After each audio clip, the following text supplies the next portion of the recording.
A religião cristã foi fundamental para o surgimento da ciência moderna. Fique nesse vídeo e confira a segunda parte da relação entre fé e ciência no decorrer da história.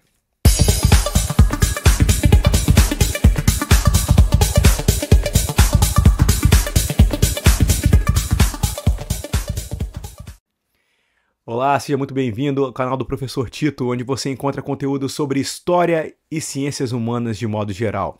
Este vídeo é a segunda parte a respeito da relação entre fé e ciência no decorrer da história. No primeiro vídeo, nós falamos a respeito dos pensadores intelectuais que trouxeram para nós uma ideia equivocada de que fé e ciência, de que fé e cristianismo são coisas separadas. E agora você vai conferir a verdadeira história da relação entre fé e ciência. Na verdade, queridos, quando nós estudamos história para valer, percebemos que a religião cristã foi fundamental para o surgimento da ciência e do método científico. Essa relação começa desde já do final do mundo antigo, mas encontra o seu ápice no final da Idade Média e início da modernidade. Bem, durante a Idade Média, nós tivemos a formação de um grande império cristão, o primeiro império cristão da história medieval, que foi o Império Carolíngio. Império Carolíngio, que foi formado sob a liderança de um grande guerreiro, de um grande nobre chamado Carlos Magno, também chamado de Carlos o Grande, que era da dinastia carolíngia. Carlos conquistou um território muito vasto, o que hoje corresponde à Alemanha, França, região ali dos Países Baixos, um pedaço na Suíça e um pedaço da Itália. Isso estava nas mãos desse grande imperador. E além de ser um guerreiro, Carlos Magno tinha uma forte preocupação com a questão da educação. E durante o seu reinado, ele convidou um bispo lá da Inglaterra, da região de York, chamado Alcuino. Alcuino chegou no império de Carlos Magno e fez uma grande reforma educacional no império, criando escolas, criando mosteiros e desenvolvendo uma série de conhecimentos que foram fundamentais para o surgimento da ciência moderna. Nas escolas que Alcuino criou, os estudantes estudavam um currículo básico chamado de 7 artes liberais. Essas 7 artes liberais têm esse nome porque são divididas em 2 partes. O quadrivium, formado pela astronomia, música, aritmética e geometria, e o trivium, formado pela lógica, gramática e retórica. Essas 7 artes, essas 7 áreas de conhecimento formavam então um currículo chamado de 7 artes liberais. Não é por acaso que quando surgiram as universidades, os estudantes, antes de escolherem um curso superior, como medicina, teologia ou direito, tinham que fazer o curso das 7 artes liberais. Fazia parte da formação do futuro estudante de curso superior. Esses conhecimentos foram fundamentais para diversas áreas. A própria música, para o desenvolvimento da matemática, tanto da geometria quanto da aritmética, e eles foram aplicados, por exemplo, na arquitetura. Não é por acaso que nós ficamos impressionados com as belíssimas catedrais medievais. Como que homens naquela época tão simples e sem a tecnologia de hoje em dia conseguiram fazer obras tão incríveis? Porque, de fato, havia o estudo dessas áreas do conhecimento. E outro importante elemento para a formação da educação na Idade Média foram os mosteiros, porque os monges medievais, monges cristãos, católicos, eles não apenas se dedicavam à questão das orações ou da leitura da Bíblia, eles também se dedicavam ao estudo. E dentro dos mosteiros houve um forte desenvolvimento intelectual. Aliás, muitos livros que nós temos hoje só chegaram às nossas mãos porque nos mosteiros os monges faziam cópias dos livros. Nós estamos falando de uma época que não tinha computador, não tinha tecnologia, sequer as canetas esferográficas que nós usamos. Era com papel, pena e tinta. E esses homens faziam a cópia letra por letra dos livros para que eles fossem preservados. Entre esses livros estão os textos de Platão, os textos de Aristóteles e, especialmente, a Bíblia. Se ela chegou até nós, é graças também ao trabalho desses homens que, com muito zelo e dedicação, copiavam os livros e depois os encadernavam em peles de animal para que pudessem ser conservados pelo maior tempo possível. Não é por acaso, queridos, que a partir dessas escolas surgiram depois, já no final da primeira parte da Idade Média e início da Baixa Idade Média, as primeiras universidades. Como, por exemplo, nós temos a Universidade de Bolonha, formada em 1180, e depois tivemos a Universidade de Montpellier, Paris, Cambridge, Oxford e tantas outras. No início das universidades, havia basicamente 3 a 4 cursos que as pessoas podiam fazer para ter uma formação superior. De modo geral, era Direito, Medicina e Teologia. E o prédio, geralmente, da teologia ficava no centro do campus universitário. Inclusive, todas as pessoas que iam fazer algum curso superior tinham alguma base teológica, aprendiam algo a respeito da teologia. Por quê? Porque era uma máxima da época. Antes de você conhecer a ciência, você precisa conhecer o Criador da ciência, que é Deus. Essa mentalidade formou a civilização ocidental. Essa forma de pensar foi a base para o surgimento da ciência como nós temos hoje, das escolas e das universidades.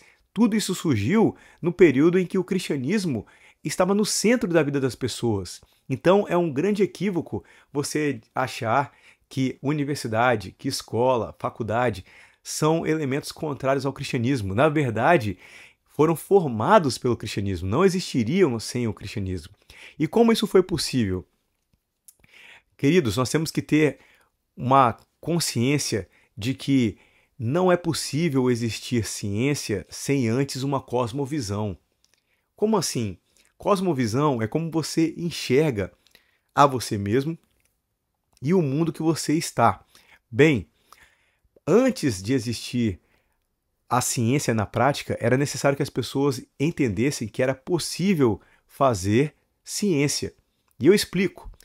Ciência pode ser definido como uma série de conhecimentos organizados, uma série de verdades comprovadas e logicamente organizadas.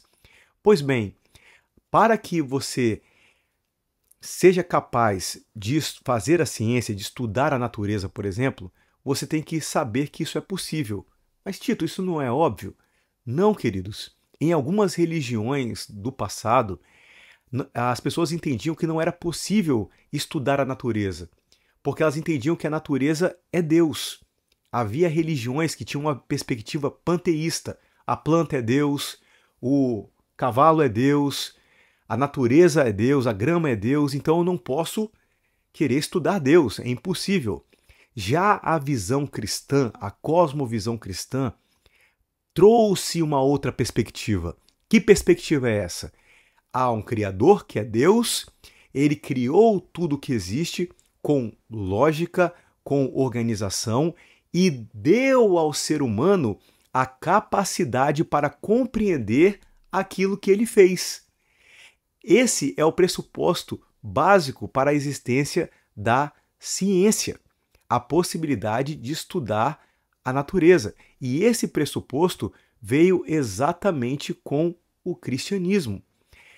No mundo antigo, as pessoas não tinham, de modo geral, essa concepção. Já a Bíblia traz alguns pressupostos importantes, entre eles a legitimidade da natureza, da criação. Ela é obra de Deus. Deus fez a natureza de maneira organizada, com lógica, com arte também, mas também com ciência. Há uma ciência por trás de toda a criação. Existem elementos químicos, existem fórmulas matemáticas. E Deus criou o ser humano dotado de razão e capacidade para poder conhecer aquilo que ele fez. Outro pressuposto importante que a Bíblia traz para nós, que foi fundamental para a ciência: o mundo é real. Poxa, Tito, você está viajando agora. Quer dizer que tem gente que acha que o mundo não é real? Olha, sim, existiam algumas perspectivas no mundo antigo que consideravam o mundo como algo irreal ou como apenas uma manifestação de um ser absoluto, de alguma divindade. Já o cristianismo não. Deus de fato criou. O mundo é real e ele tem lógica, ele tem uma organização e nós somos capazes de compreender essa lógica e essa organização, porque o próprio Deus nos deu essa capacidade. Esse é um pressuposto básico para que a ciência pudesse existir. E não é por acaso que desde a Idade Média nós temos, por exemplo, Roger Bacon, que era um padre e é considerado hoje como um daqueles que criou as bases para o método científico que nós usamos hoje. Além disso, outro pressuposto importantíssimo, a natureza tem valor. Para os gregos, por exemplo, o mundo físico era um mundo mau, o mundo da matéria era algo ruim, que os homens deveriam buscar superar. Para eles, inclusive, a morte era uma bênção, porque eles estariam livres dessa parte física, dessa parte material. Já a Bíblia afirma que quando Deus criou o universo, criou a natureza, criou a terra, criou os animais e criou a mim e a você, ele disse, é bom. A Bíblia diz que quando Deus criou a criação e os seres vivos e toda a natureza, ele o contemplou e Deus disse que era bom. É a legitimidade da natureza. Além disso, a Bíblia mostra para nós o ser humano como um ser distinto da criação. Nós temos hoje em dia algumas visões equivocadas, algumas visões que colocam o ser humano como se fosse um animal qualquer. E infelizmente nós vemos hoje em dia leis mais rigorosas quando você comete algo danoso à natureza do que ao ser humano. É claro que a natureza deve ser preservada, mas nós não podemos jamais pensar que o ser humano é igual a um cavalo ou igual a um gato, um cachorro. Não, a Bíblia não traz essa perspectiva. A Bíblia traz o ser humano como a coroa da criação, o ser que foi criado à imagem e semelhança de Deus.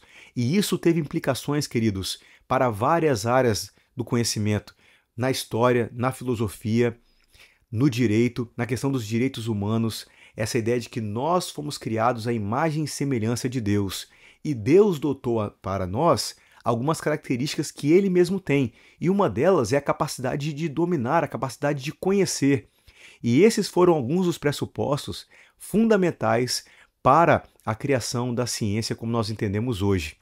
Então, o cristianismo, os pressupostos bíblicos, ou como nós falamos hoje em dia, a cosmovisão cristã, a forma do cristianismo entender o mundo e entender o ser humano, foram as bases para o surgimento da ciência moderna. E você vai ver isso de maneira exemplificada, com vários casos, no nosso terceiro vídeo para encerrar essa série.